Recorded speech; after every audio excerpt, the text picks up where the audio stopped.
Bonjour à toutes et bonjour à tous. Donc, bienvenue pour ce petit tuto pour vous présenter comment animer, vous servir de cet outil pour faire un éducafé en ligne. Alors, je tiens à préciser que c'est la première fois que je fais cet exercice, donc j'espère être le plus clair possible. Mais quoi qu'il arrive, si malgré cette vidéo, vous avez des petits problèmes encore ou des questions, n'hésitez pas à me contacter à q.heim@faire-équitable.org, mais ça sera mis dans la description de la vidéo. Alors, afin d'arriver jusqu'ici déjà, pour arriver jusqu'à ce PowerPoint, vous avez dû télécharger un petit dossier dans lequel il y avait soit des étiquettes, des éléments qui permettaient de faire votre propre PowerPoint. Donc, je vais pas voir ça aujourd'hui puisque c'est un peu long de faire son propre PowerPoint et du coup, je vous déconseille de le faire si vous êtes déjà pas très doué avec cet outil. Soit vous pouvez charger directement ce format-là qui est déjà fait en format du PPT et c'est ce qu'on va voir aujourd'hui. Donc, dans le cadre de ce PowerPoint qui est déjà créé. Donc là, c'est une version un peu sobre. On va passer directement aux premières slides.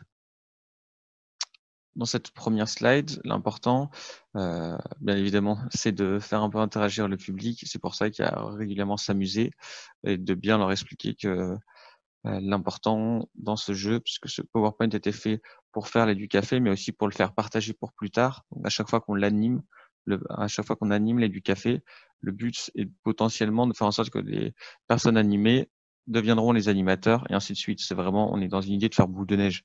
Donc je fais cette petite slide en introduction qui permet d'expliquer comment on anime cet éducafé et puis d'ailleurs un jeu de manière générale. Les premiers points sont donc de prendre plaisir parce que sincèrement, si on n'y prend pas plaisir, c'est tout de suite moins marrant et ça se voit. De parler distinctement, parce que c'est jamais évident, mais quand on est devant un public, on a tendance à accélérer. Ça va peut-être d'ailleurs être un de mes défauts. Et en général, à la fin, ça devient de moins en moins clair. Ensuite, deuxième slide qui aborde les points phares de l'éducafé. C'est les points à retenir pour tout le monde. Donc l'un des points, c'est de parler du fait qu'il y a un monopole dans l'éducafé. Le deuxième point, c'est de montrer que ce monopole crée de fortes inégalités, parce que certaines personnes profitent de cette situation de monopole dans les rapports de force pour tirer euh, la couette de leur côté, si je peux dire, pour tirer les bénéfices et leurs avantages, en avoir le plus possible. L'éducafé se compose en deux grandes parties. Ces deux grandes parties, c'est plus facile pour les expliquer, donc c'est pour ça que je les ai mis directement dans le PowerPoint de départ. De montrer qu'une première partie, c'est vraiment pour expliquer la filière café conventionnelle. Et la deuxième partie, ça sera d'expliquer la différence entre la filière conventionnelle et la filière équitable. Je passe à la slide suivante. Alors, c'est là qu'on arrive vraiment dans la partie jeu et interactivité. C'est là qu'est la partie la plus marrante, je trouve. Donc, première question, qui est normalement la plus facile, ou tout du moins la plus générale, pour mettre le pied à l'étrier. Ce sera aux personnes d'essayer de replacer les étiquettes. Alors bien évidemment, elles n'ont pas accès à votre écran, donc n'hésitez pas à leur poser des questions. Et vous pourrez déplacer les étiquettes en les sélectionnant. C'est pour ça qu'on n'a pas lancé le diaporama. On est dans un système comme si on construisait un PowerPoint. Et comme ça, on peut venir sélectionner les étiquettes, par exemple le torréfacteur. On peut venir... Ah, oula. Quand ça arrive comme ça, si vous essayez de déplacer l'étiquette et que ça passe en dessous, dans ces cas-là, hop, un clic droit et premier plan. Mais normalement, on fera attention que les étiquettes dans votre dossier soient correctes. Et donc là, on peut demander aux personnes, à votre avis, est-ce que c'est le torréfacteur arrive directement celui qui récolte la graine de café?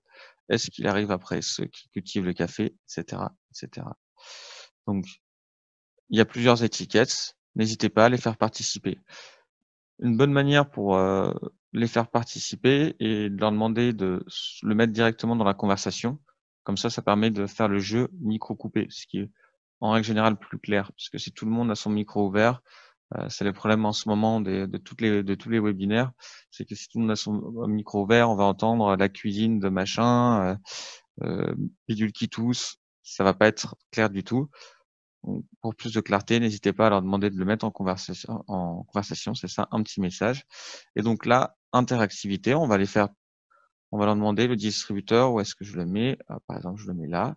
Hop, le consommateur, en règle générale, le consommateur, là, il n'est pas au premier plan.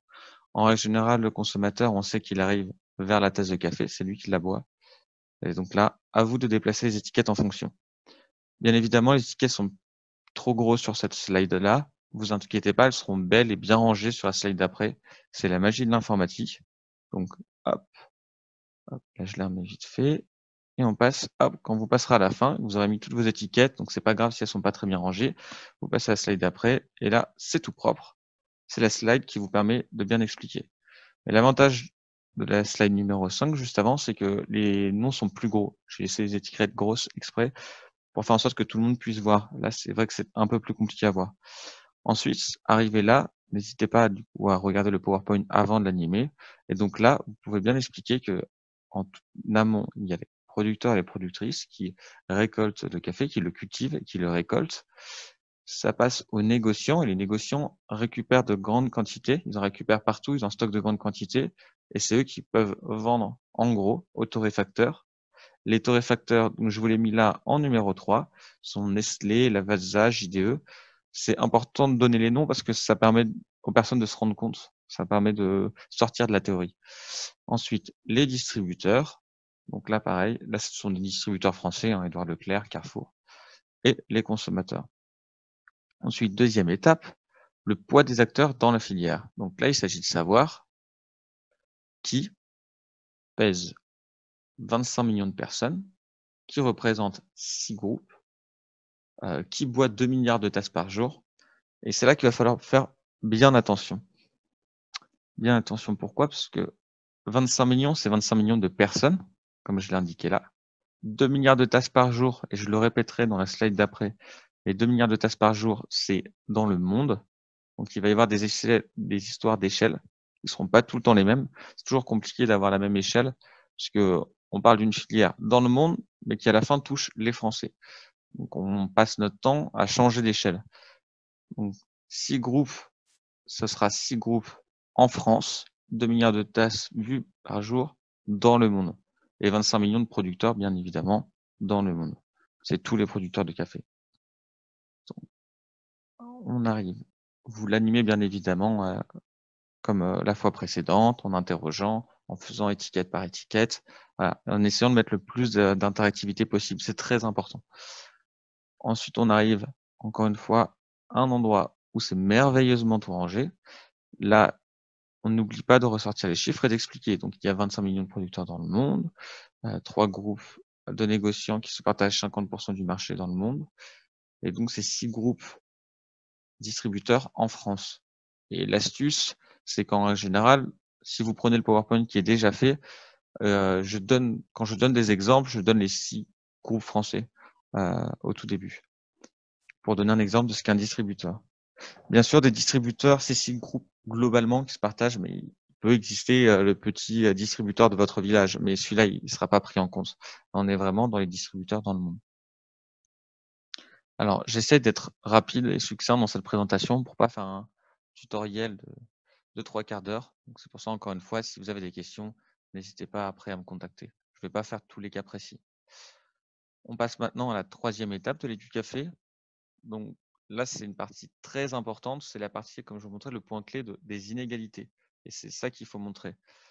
La partie 2 montre les monopoles. On passe de 25 millions à seulement 3 groupes. Seulement 3 groupes, 6 groupes en France pour 2 milliards de tasses bues par jour dans le monde. Donc, ce fait de passer de 25 millions à 6 groupes en France montre bien qu'au fur et à mesure, l'entonnoir se rétrécit. Et vous pouvez d'ailleurs utiliser cette image entonnoir. Je la trouve assez compréhensible.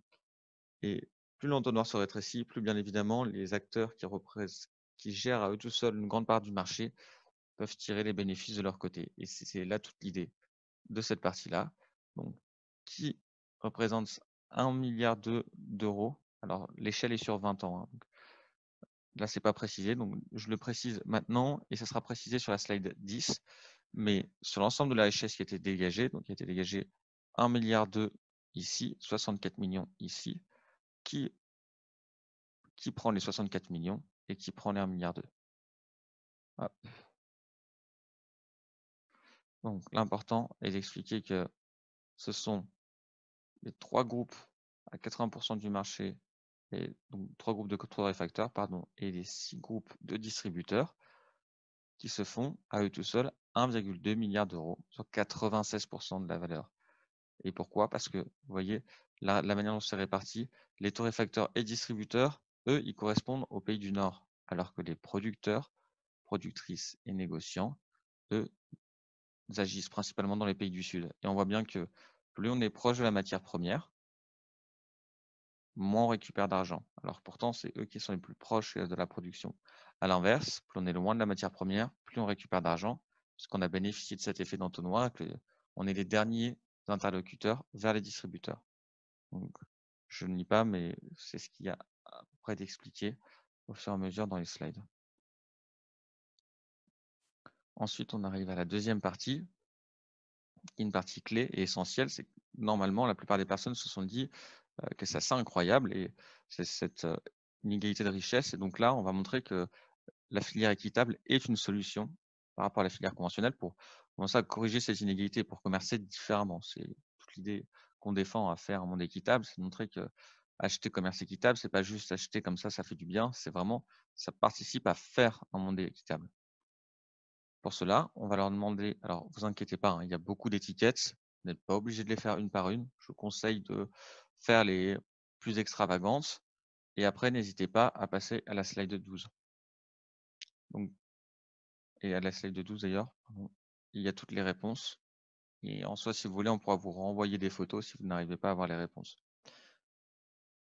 Parce que là, c'est vrai que c'est compliqué, il y a beaucoup d'étiquettes. Donc, les points clés à aborder dans cette dernière étape, parce qu'il y a des choses qui peuvent paraître vraiment étranges. Ce sont le fait que les torréfacteurs touchent 21,6%, ici c'est 21,6%, en filière équitable, alors qu'ils touchent 15,9% en filière conventionnelle.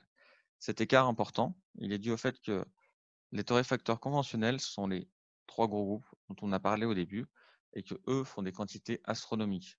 Alors que les filières équitables, elles ne font que des petites quantités. Si elles n'avaient pas ce pourcentage-là, elles ne pourraient pas arriver à survivre. Donc là, c'est un des points clés à ne pas oublier. Il est rappelé d'ailleurs, vous voyez. Un autre point qui peut paraître étrange, c'est que les distributeurs continuent à gagner 35,8%. Ça, c'est normal puisque c'est dû justement à cette fameuse situation où est-ce qu'on se trouve dans la production. Et étant les derniers, c'est eux qui fixent les prix principalement. Donc, ils peuvent toujours se faire une marge importante. Ça pourra jamais être empêché par le commerce équitable. Enfin, vous voyez quand même qu'il y a une différence de pourcentage. Ils ne peuvent pas aller à des prix mirobolants, mais ils continuent à avoir une bonne part. Le deuxième point vraiment très très important à aborder, ce sont ces cases rayées. Donc, c'est rayé pour coopérative en filière conventionnelle et c'est rayé pour négociant en filière équitable. Pourquoi on n'a pas de négociant en filière équitable? Parce qu'on a des coopératives. Les coopératives, ça veut dire que c'est un ensemble de producteurs qui se regroupent pour autogérer leur production et la vendre directement après au torréfacteur. C'est-à-dire qu'il n'y a pas d'intermédiaire en fait. L'intermédiaire, il est co-construit par eux-mêmes. L'ensemble des producteurs, productrices décident de construire une structure qui permet d'exporter. Donc la coopérative, ça va être un point important, tout ce qu'elle gagne, ça va être redonné aux producteurs et productrices, puisqu'elle n'est qu'un bien commun des producteurs et des productrices.